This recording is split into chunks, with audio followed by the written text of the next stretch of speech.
So, Haroon, you and I talk a lot about, trade promotions management actually being a massive problem. And then obviously, we go in and solve that problem. But why does it always become a problem, in the first place? That's the bit I never get my head around. Why does this actually become such a big issue in almost every sort of firm that we seem to talk to? So Ed, the key reason is that trade promotions management is a cross-functional initiative. It starts from the salespeople or sales team creating a robust plan, and then it is goes into the commercial finance or accounting where an accrual is calculated for each month. From there, it goes into deduction clearing, which is done by either accounting folks reporting to the controller or a deductions analyst reporting to the commercial finance. And then there is the reporting aspect. And around it all is a reconciliation that other companies need to do between the trade promotion system and the ERP system. So because it crosses so many different functional areas, the companies may or may not have the culture to pull it all together through the different functional areas, and so it ends up becoming a problem for them. But it's also because I was going to say, there's different, it's a culture issue, there's different ownerships, but there's also different priorities within that. Everyone's, the sales guys compared to the finance guys, everyone's got different, potentially competing priorities. That is absolutely true, because it is very important for the organization to have the big picture of how the trade promotions management, the whole process comes together. And then there is a very critical need for management sponsorship. So the management needs to be on board, and they need to pull the different functions together and say, hey, this is going to be your priority. No matter what you're doing in terms of selling or doing your book closings because you're accounting, or you're in commercial finance, you're managing individual retailers. At the end of the day, you all have to work together to bring it all, the whole process to work. And so, the management sponsorship is absolutely important. And for the management to understand the entire process so that they can drive the different functions towards this common goal. And is there any way to, because I think, you're always dealing with the problem after it's actually happened. Yes, the management's involved. If you get management involved on day one and sponsoring it, holistically, that's great. What else needs to be in place to stop the problem from happening? I have seen that companies start with implementing a software. Many companies do that, especially the larger companies. Software tremendously helps, but is not the solution, because it's the companies need to know how to actually utilize or run the software. So I have found that companies which implemented the software very early in the process, the ones that knew how the whole process works and were able to utilize the software, came out stronger from the implementation and from an overall process point of view.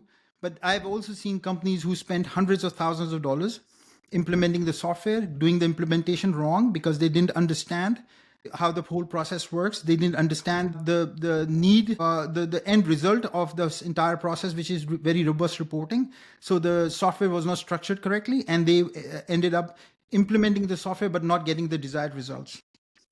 Okay, so management endorsement or management sponsorship, treating it as one function or one operation as opposed to four different functions. Technology, is there anything else that needs to be in place to stop this problem from happening? So software, and then we discussed the management sponsorship and the management understanding of the overall process. The other key component is the right staffing in each of the functional areas, and those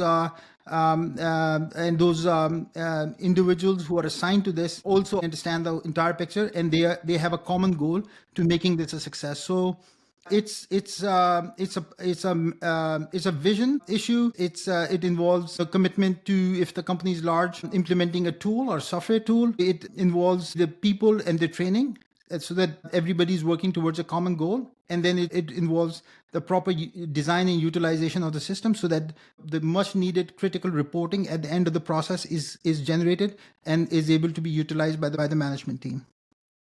Okay, interesting. And specifically, what kind of skills are important, and how do you get trained? Or do you have to find people in the market with these skills, or find people internally and train them? What are the skills, and how do they get those skills?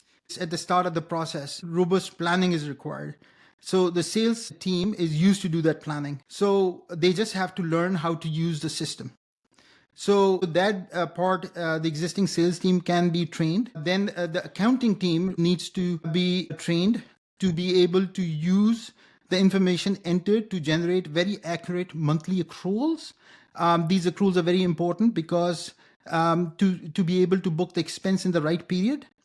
Many companies, even larger companies, I've seen Fortune 100 companies struggle with the right amount of accrual because they're not able to calculate it, which has then a knock-on effect. I've seen companies who had to do prior year adjustments, even some listed companies, because they were not able to manage the accrual process very well.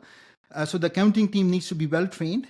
And then there is the clearing part. You need really good deduction analysts who understand the whole process and who understand the retailers, their portals, and the different channels, who are able to go out there and get the right backup and match that backup with what with the promotion that was offered to the trade. So a lot of training is required, and of course, last but not least, the all important in my mind, the reporting to the management.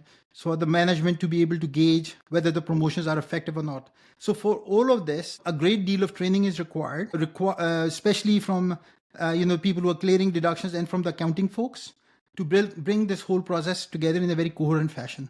Some of the companies are, I would say that majority of the companies struggle with it. Some of the companies have been able to, I've seen that they have been able to pull this whole process together, but majority struggle. And what's the role of like the retailers or suppliers or distributors in the process as well? Do they have to be involved? So the product is going through the distributors Yeah. to the end retailer. So the deductions analysts who are tasked to clear a deduction must understand how the retailers, if they have portals, how the portals work, how to get access to them. And if they don't have portals, how to navigate through getting the supporting documentation from them, via email or maybe in some, very small distributors and retailers, even through phone calls. So they need to understand the landscape of the retail channels or the retail customer to be able to get that all important backup so that they can match it with what the deal or promotion was offered to be able to judge whether it was the deduction that came on the check was valid or not. It's a very important component of the whole process. Right, phenomenal. Great. So I think that's pretty clear for anyone who's starting down this route. How to actually avoid the problem from happening in the first place. And um, I guess the more I get deeper into this, the more I understand the complexities of it all. But I think given the size of it in terms of the P&L line item, it's people need to get it right from day one rather than solve the problem in 2 years down the line or 3 years down the line.